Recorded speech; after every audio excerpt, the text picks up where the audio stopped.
আপনাদের বলবো আগামী 13 জুলাই 2025 সকাল 9:36 শনি মীন রাশিতে উল্টো অর্থাৎ বকরি চাল করবেন এবং 28 নভেম্বর 2025 সকাল 9:20 পর্যন্ত এই অবস্থানে থাকবেন। এই 138 দিনে কোন রাশির কি সুফল মিলবে সেই ব্যাপারে বলবো। 6টা রাশি বলবো। 6টা রাশির জানতে প্রতিটা ভিডিও আমাদের নজর রাখুন। পরপর প্রত্যেকটা ভিডিও আসবে, আপনারা নজর রাখবেন, আপনারা পরপর জানতে পারবেন। এবার বলবো কন্যা রাশির কথা। যারা কন্যা রাশির জাতক জাতিকা রয়েছেন, কন্যা রাশির জাতকদের সপ্তম ভাবকে শনির বকরি প্রভাবিত করবে।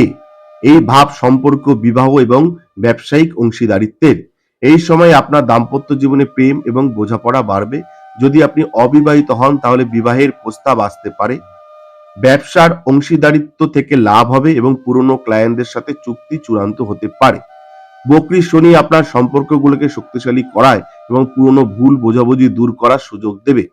শনির উল্টো চাল পুরনো সময় সম্পর্কগুলোকে সতেজ করে তুলবে। এই সময়টি আপনার জন্য প্রেম এবং ব্যবসার স্থায়িত্ব আনবে যারা কন্যা রাশির জাতক জাতিকা রয়েছেন। উপায়ে বলবো শনিবার শনি মন্দিরে সরষের তেল নিবেদন করুন, সব বাধা বিপত্তি কেটে যাবে কন্যা রাশির জাতকদের।